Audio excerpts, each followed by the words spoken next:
این نکته باید برای همه روشن باشه که ما ملت آزادی هستیم و طبق قانون اساسی و حقوق شهروندی مردم در بیان انتقادشون و حتی اعتراضشون کاملا آزاد هستند. It's a rare sight in Iran, and yet one caused by a natural evolution. Dissatisfaction turns to frustration, to anger, and eventually to protest. Thousands of people have grown tired of waiting for their economic situation to improve. Among them are many who voted to re-elect Hassan Rouhani less than a year ago. The expectations that ballooned as sanctions were lifted under a nuclear deal with the West have since deflated. Instead of more opportunity, the lives of many Iranians have been met with a rise in the price of basic foods and goods. Unemployment remains high, and many young Iranians disillusioned with their prospects are chief among the ranks of a middle-class backlash against economic stagnation.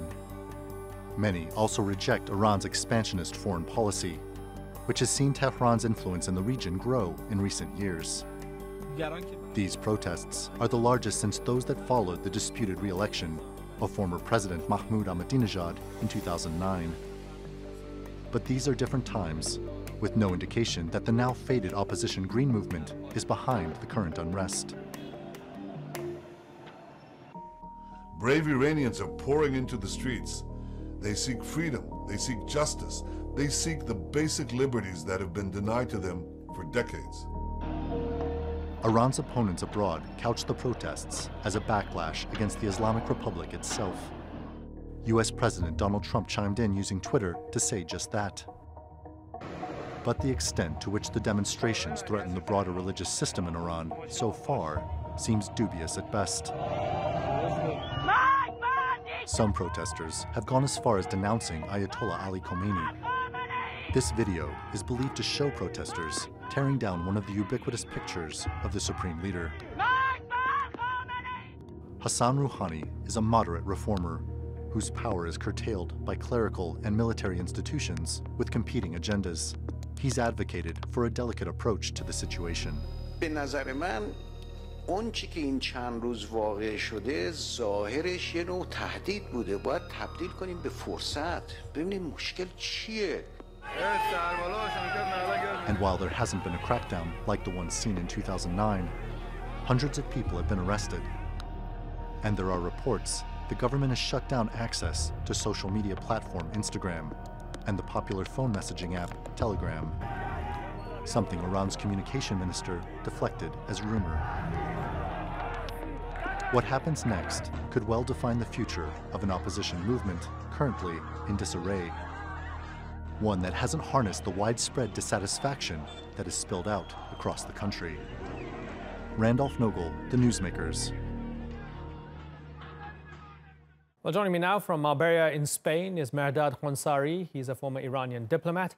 In Tehran is Mohammad Marandi. He's an Iranian political analyst and a professor at Tehran University. And from Washington, we have Nigar Murtazavi.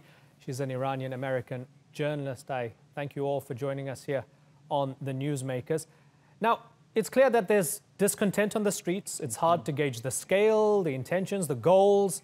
This is why I think it's important for us to unpack it with a panel. That's why we have you all on the program. So, Mohammad Marandi, let me begin with you. Some consider this an uprising. Is it an uprising? No, it's definitely not an uprising. There has to be some distinctions made between what actually the different groups that were on the streets or are on the streets. As said earlier, it began with protests about economic austerity, especially since a number of a couple, 2, 3 financial institutions collapsed and a lot of people lost their money. They've been over the past few months, they've been demonstrating here and there to have the government do something about the money that they lost. But last week, when they were staging a demonstration in Mashhad, a small group of people who were much more radical, they began chanting different slogans.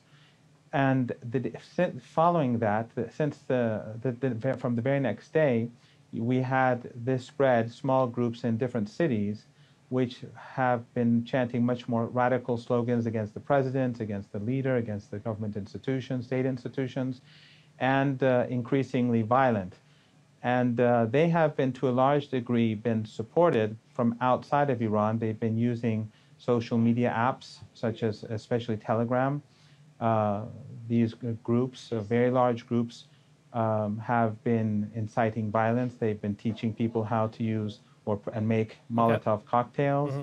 And they've been telling people to attack police stations. Okay. And since Iran, unlike Western countries, does not control these apps, they cannot block it. And unlike in London in 2009, when we had the riots where the Prime Minister of England said that they may have to shut down social media. And we've got the heart of what you said. Ultimately, social media cooperated with the government. Sure, for the sake of time, Iran does not have that ability. Okay, certainly. And for the sake of time, I want to interrupt you and bring in other people in the panel here. Nigar, is that an accurate analysis of what happened? Economic protests may be hijacked by, as Mohammed Marandi calls them, radicals who are trying to cause political unrest?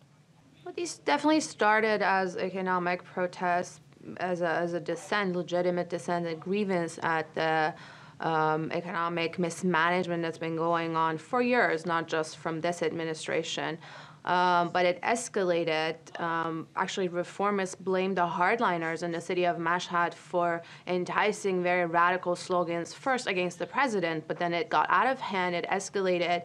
And as we can see, the slogans became very radical. It spread to dozens of cities across Iran. And now it is considered an uprising. It's an uprising that's aimed at not just the economic situation, but the political establishment and basically the status quo. And when I speak to activists on the ground, they tell me most of these protesters are actually from the working class, which is very different from the demographic of the 2009 protest, which was more middle class and the political elite. Mm-hmm. And these are people who have very little to lose.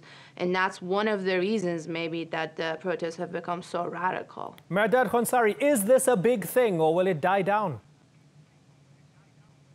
Well, I think that the underlying causes for what we have witnessed in the last several days is because of the economic deprivation that has come as a result of years of bad economic management and Iran's international isolation, which has affected the inflow of capital into the country, investment and things like that. And obviously, I think that the present government, which is one of the better governments that the Iranian regime has had over the years, is simply unable to cope with the level of expectations. And the fact that they are unable to deal with this has led to this kind of demonstration, initially for economic reasons, for economic grievances. But when you get crowds into the streets, then these slogans expand and entail other social grievances and political grievances. And this is what has happened. Now,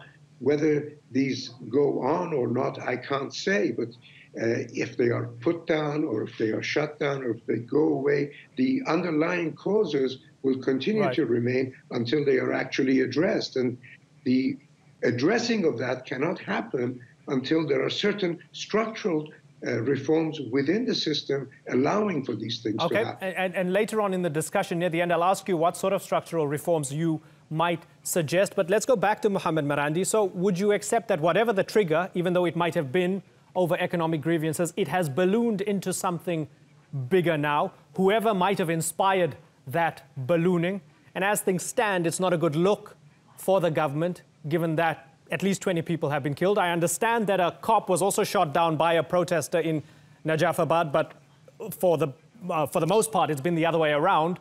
This might get ugly. How does the state stop it from getting ugly, Mr. Marandi, and keep things under control?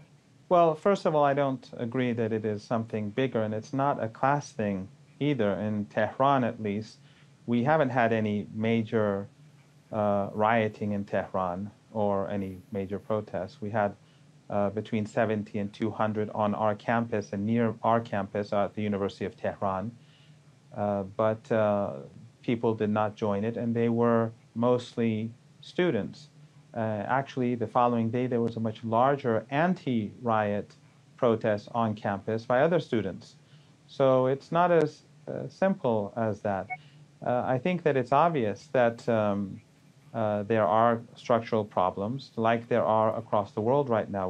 One reason why Trump became president of the United States was because the middle class in the United States, due to liberal economic policies, it has been depleted, and it has caused this situation. And some argue that the reforms that are being carried out by the current administration, which are necessary, maybe they should be slowed down, and there should be a broader net for those who are more vulnerable.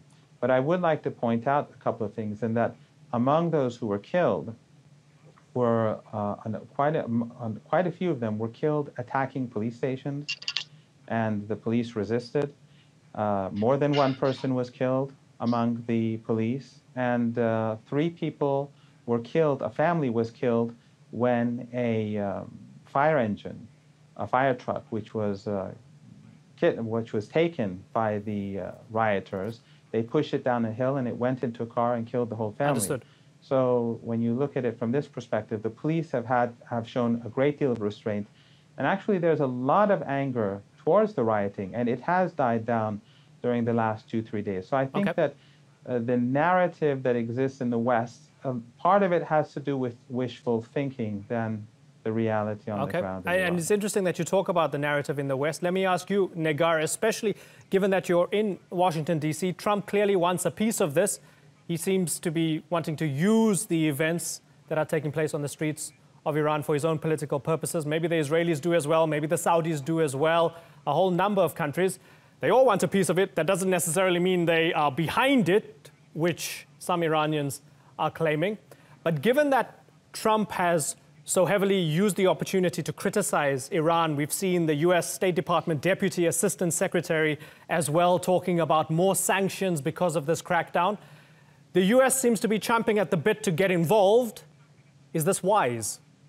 Well, again, if you speak to dissidents on the ground, any kind of help or serious support coming from the U.S. government has usually had the adverse effect on Iranians, on the dissidents, because the government already has been quick at pointing fingers at people, calling them agents of foreign countries and Iran's enemies, like the Supreme Leader called Iran's enemies responsible for the unrest today. And President Trump's rhetoric has already been much harsher than what we saw in the previous administration. And also, let's not forget that there's a new deadline coming up in mid-January for the president to sign sanctions waivers, sanctions that have been waived after the JCPOA, the nuclear deal, was signed, which he has to basically re-sign every few months. So there's serious concern about that deadline coming up. The president has the power to basically not renew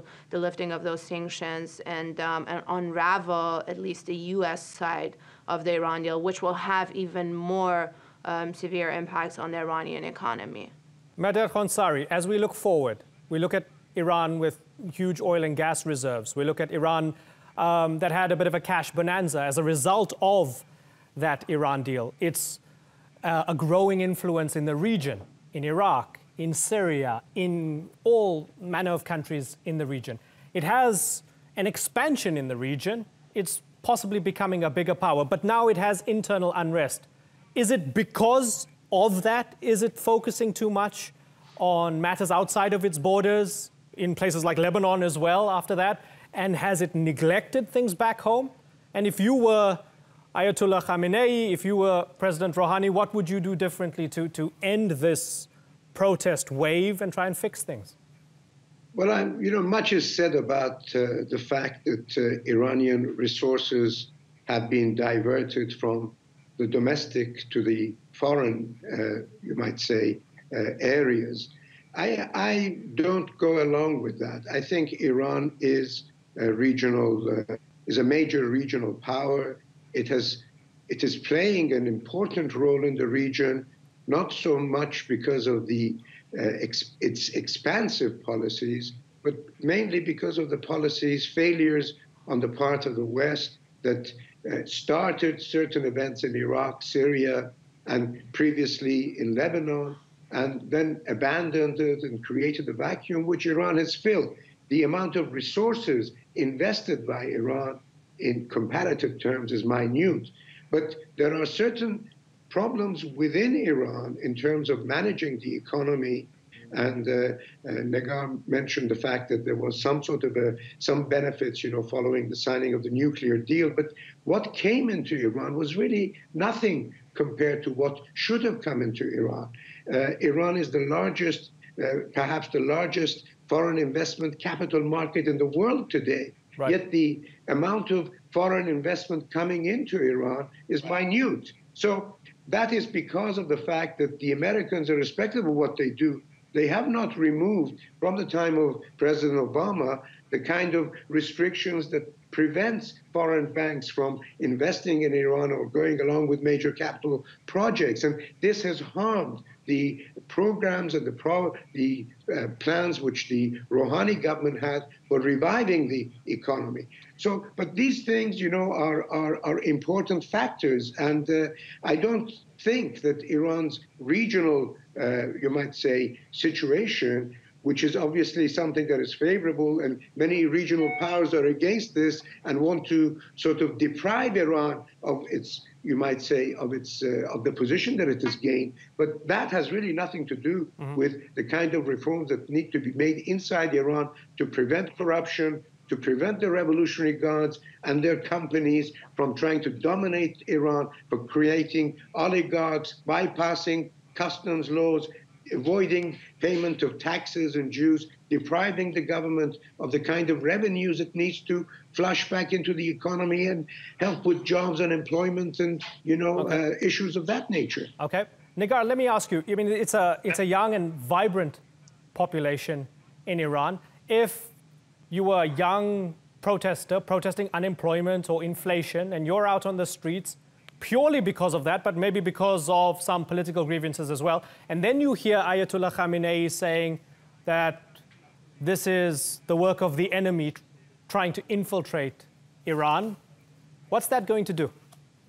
Well, that is going to cause even more anger and grievance, because I don't think these protests are being incited or led from the outside. Outside dissident groups and opposition groups outside of Iran, some of which are very strong and established, have tried for many years, decades in fact, to foment these kind of unrest in Iran, and they haven't succeeded. So there's genuine grievance from the inside, there's genuine dissent, even though some of these channels and social media groups might have admins outside of the country, but this is an internal issue. And like Mr. Khansari said, unless there is structural change for the economy within the political establishment, foundations, religious groups that don't answer even to the elected government when it comes to budgets and finances. All of these are things that people can see, they observe, and then they see the effects and impacts of them on their daily lives. And then to come out and call them enemies and agents of the West or foreigners, I think will just create more anger. Right. And I think these protests will continue to grow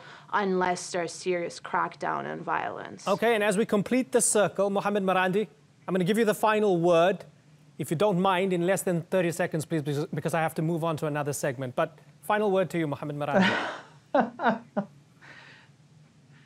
No, I disagree. I don't think it's right to whitewash the role of Western countries.